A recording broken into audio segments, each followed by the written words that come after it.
4절 우리 한 목소리로 읽겠습니다. 시작. 모세와 아론의 인도로 대어를 갖추어 애굽을 떠난 이스라엘 자손들의 노정은 이러하니라. 모세가 여호와의 명령대로 그 노정을 따라 그들이 행진한 것을 기록하였으니 그들이 행진한 대로의 노정은 이러하니라. 그들이 첫째 달 15째 날에 람셋을 떠났으니 곧 6월절 다음 날이라. 이스라엘 자손이 애굽 모든 사람의 목전에서 큰 권능으로 나왔으니 애굽인은 여호와께서 그들 중에 치신 그 모든 장자를 장사하는 때라. 여호와께서 그들의 신들에게도 벌을 주셨더라. 아멘. 어느새 민수기 강해가 이제 끝을 향해 가고 있습니다. 이스라엘 백성들은 이제 요단강 도하를 앞두고 있습니다. 자, 그리고 모세는 이제 하나님의 말씀대로 곧 죽게 될 것입니다. 자, 그런 흐름에서 오늘 본문의 시점은 이제 모세의 마지막 순간입니다. 자, 이 시점에서 모세는 지난 40년 동안의 광야의 여정에 대해 정리합니다. 그러니까 이스라엘이 이집트를 출발한 시점부터 오늘 모압 평지에 이르기까지의 그 모든 여정을 회고합니다. 아시다시피 모세는 지난 40년 동안 이스라엘 백성을 애굽에서부터 또 여기 가나안 땅에 보이는 이제 모압 평지까지 인도하였습니다. 자, 그 40년을 어떤 말로 표현할 수 있겠습니까? 자, 그동안 수많은 사람이 죽었습니다. 최소한 60만 명 이상이 40년 동안 이 광야에 묻혔습니다. 자, 그 40년은 이 광야를 걸은 백성에게나 특별히 모세에게는 결코 짧은 시간이 아니었을 것입니다. 자, 이제 모세는 자신의 죽음을 앞두고 그 광야 40년의 여정을 회고합니다. 자, 그것이 오늘 본문의 내용인데요. 자, 오늘 본문은 이제 굉장히 구절이 길고 사실 내용이 많습니다. 그러나 오늘 본문을 이해하는 이 포인트가 있는데요. 자, 오늘 본문에 보시면 이 42개나 되는 이 지명들이 나열됩니다. 그러니까 이 지명들은 이 출애굽 노정에서 이 진을 쳤던 장소입니다. 그러니까 이스라엘 백성들이 출발한 이집트 도시 람셋에서부터 현재 머물고 있는 이 모압 평지에 이르기까지의 광야 여정 중에 이스라엘이 거쳤던 지역과 도시의 이름들입니다. 그러니까 이 도시와 지명들이 이제 42개나 42개나 두 곳이나 나열됩니다. 이 지명들은 우리에게 낯선 지명이죠. 그러나 모세가 이 지명을 하나하나 기록할 때는 우리가 읽는 것과 매우 다른 심정이었을 것입니다. 아마 모세는 이 장소들을 기록할 때마다 그곳에서 있었던 일들이 주마등같이 떠올랐을 것입니다. 자, 이 지명들을 중심으로 오늘 본문은 이 4개의 섹션으로 나눠집니다. 자, 먼저 1절에서 4절이 첫 번째 섹션인데요. 1절부터 4절은 이스라엘이 애굽의 람셋을 출발하는 여정입니다. 여러분 본문 3절을 한번 보십시오. 이스라엘은 첫째 달 15일, 그러니까 6월절 다음 날에 이 람셋에서 출발을 했습니다. 자, 그때 그들의 모습을 3절 하반절은 이렇게 설명하는데요. 애굽 모든 사람의 목전에서 큰 권능으로 나왔으니, 그러니까 이스라엘은 급하게 애굽을 나왔었죠. 자, 그러나 결코 비굴하게나 비밀리에 나온 것이 아니라는 것입니다. 자, 그들은 하나님의 큰 권능으로 애굽을 나왔습니다. 자, 4절에 보면 그 하나님의 큰 권능의 역사가 나오는데요. 자, 하나님은 애굽 땅에 마지막 재앙, 그러니까 장자 재앙을 내리셨습니다. 애굽 백성들은 자신들의 장자를 매장해야 했습니다. 자, 그야말로 애굽 전체가 큰 슬픔과 애통으로 가득 차 있었습니다. 자, 그때 이스라엘 백성들은 기쁨으로 당당하게 애굽을 나왔습니다. 하나님의 구원의 권능이 그들에게 임했기 때문입니다. 자, 이어서 두 번째 섹션이 이제 5절부터 15절까지의 여정입니다. 그러니까 람셋에서부터 시내 광야까지의 여정이 5절에서 15절까지 기록되어 있습니다. 자, 이스라엘 백성들은 6월절을 지내고 이제 1월 15일에 출발합니다. 자, 그리고 3개월이 걸려서 시내 광야에 도착을 했습니다. 자, 성경에서 이 내용은요, 그러니까 출애굽기 12장부터 민수기 10장까지의 내용입니다. 그러니까 가장 많은 분량이 이 두 번째 섹션에 지금 요약되어 있습니다. 자, 이때 중요한 사건이 하나 있었죠. 가장 굵직한 사건, 바로 우리가 잘 아는 홍해의 사건입니다. 자, 이어서 세 번째 섹션이 16절부터 36절까지의 여정인데요. 시내세안 광야에서 또 가데스까지의 여정입니다. 자, 이 여정에 대해서는 사실 특별한 이야기가 없습니다. 자, 16절부터 36절을 보시면 전부 다 거쳐간 이 지명들만 기록되어 있습니다. 그러니까 사건에 대한 기록들보다는 그러니까 전부 다 그냥 지명들만 짧게 그렇게 기록되어 있습니다.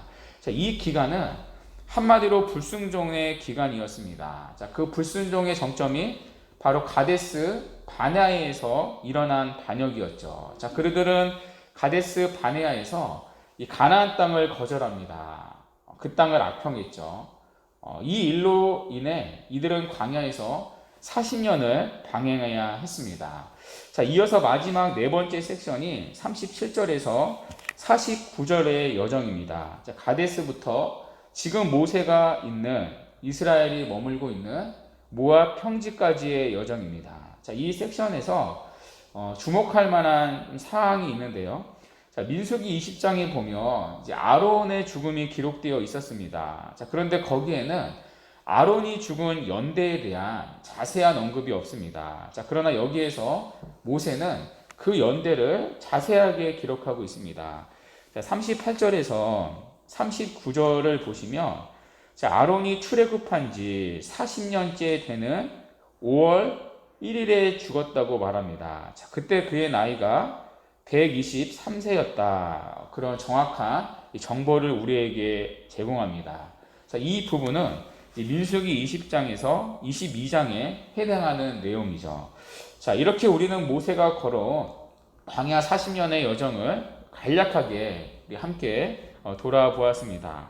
자, 그렇다면 성경이 우리에게 이 출애굽 노정을 알려주는 이유가 무엇인가? 사실 이 지명들은요, 우리에게 낯선 지명입니다. 그리고 이 지명들의 어떤 지명들은 사실 우리가 지금 확인할 수 없는 지역들도 있습니다.